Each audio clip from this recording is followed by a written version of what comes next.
Bismillahirrahmanirrahim. Assalamualaikum warahmatullahi wabarakatuh. Waalaikumsalam warahmatullahi wabarakatuh. Apa kabar anak-anak ustazah? Alhamdulillah, luar biasa.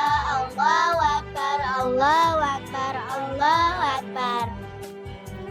Gimana hari ini? Pas puasa semua? Puasa Alhamdulillah, Ustazah. semoga kita masih bisa bertahan menahan puasa kita sampai berbuka nanti. Baiklah, puji syukur kehadirat Allah Subhanahu wa Ta'ala yang mana pada hari ini kita masih diberikan kesehatan, kesempatan serta kenikmatan sehingga kita dapat berkumpul di rumah tahfiz Al-Quran Bani Adam yang kita cintai ini. Tak lupa pula salawat berangkaikan salam marilah kita hadiahkan kepada Nabi kita Nabi Muhammad SAW dengan lafaz Allahumma sholli ala sayyidina Muhammad wa ala ali sayyidina Muhammad. Pada kesempatan kali ini Ustazah akan membawakan ceramah atau pidato yang berjudul keistimewaan seorang wanita. Nah, manusia adalah salah satu makhluk terbaik ciptaan Allah. Manusia memiliki dua jenis kelamin, yaitu laki-laki dan perempuan. Dalam hal ini, perempuan memiliki kedudukan yang sangat istimewa dalam Islam. Perempuan muslimah sejatinya menjaga harkat dan martabatnya sebagai muslimah. Apabila di tengah gelombang arus perubahan zaman seperti saat ini, kita bisa baca dan telaah banyak hadis dan ayat Al-Quran yang menjelaskan tentang keistimewaan seorang perempuan. Bahkan dalam Al-Quran diabadikan dalam surah keempat, yaitu surah apa? Surah An-Nisa, yang artinya perempuan. Nah, disebut sebanyak 50 kali dalam Al-Quran.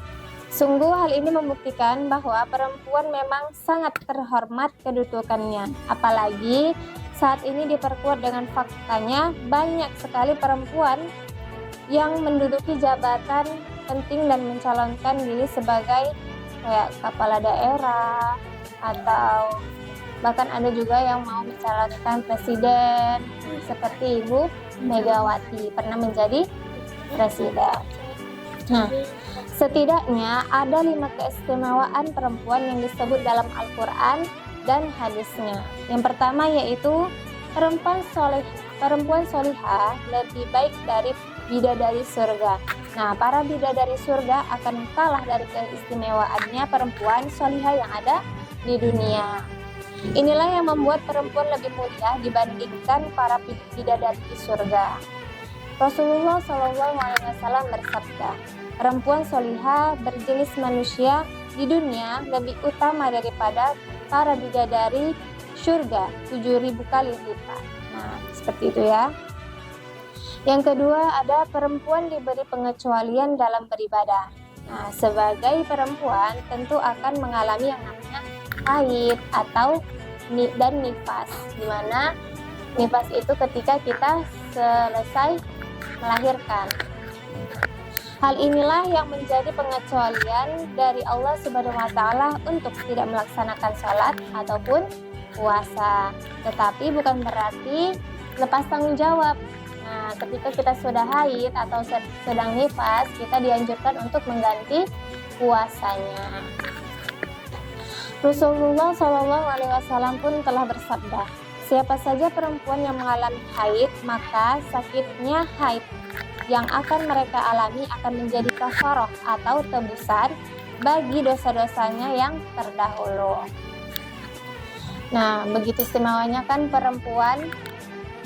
Yang ketiga yaitu wanita yang hamil dan melahirkan setara dengan jihad.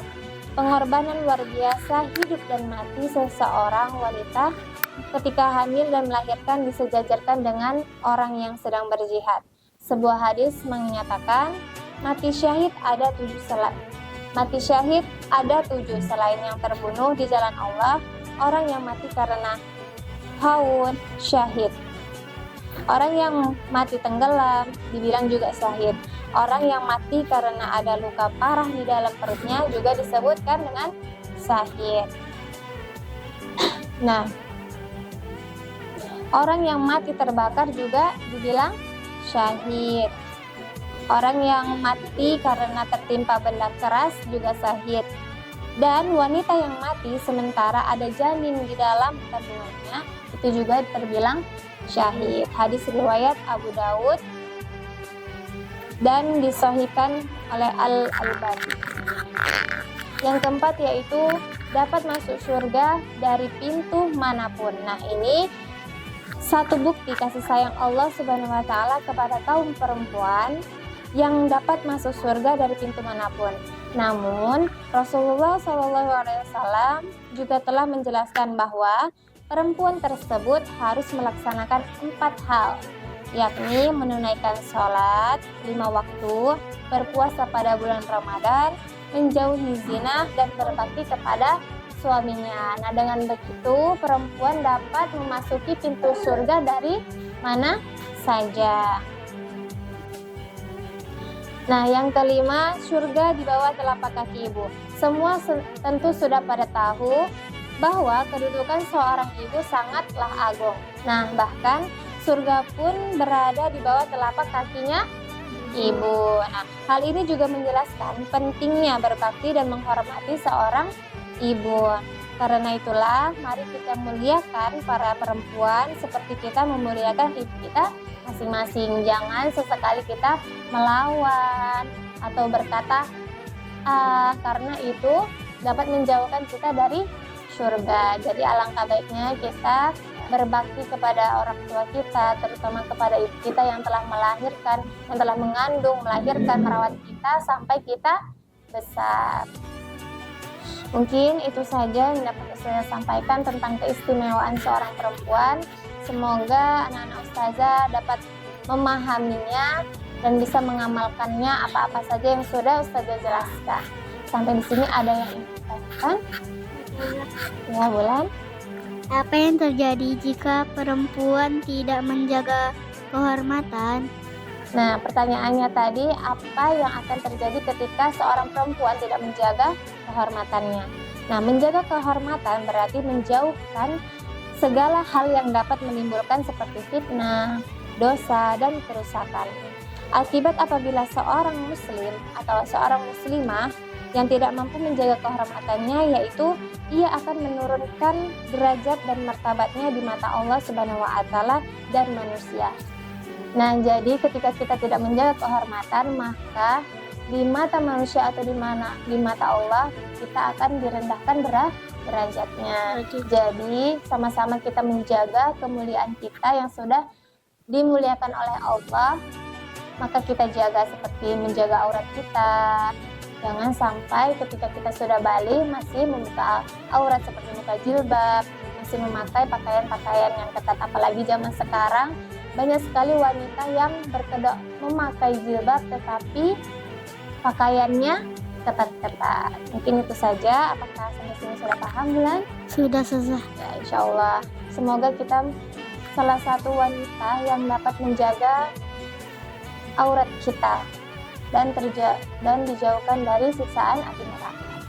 Dan saya akhiri, mohon maaf apabila banyak kesalahan. Semoga apa saja yang dapat disampaikan dapat bermanfaat. Dan saya akhiri, wabillahi taufiq wal hidayah. Wassalamualaikum warahmatullahi wabarakatuh. Waalaikumsalam warahmatullahi wabarakatuh.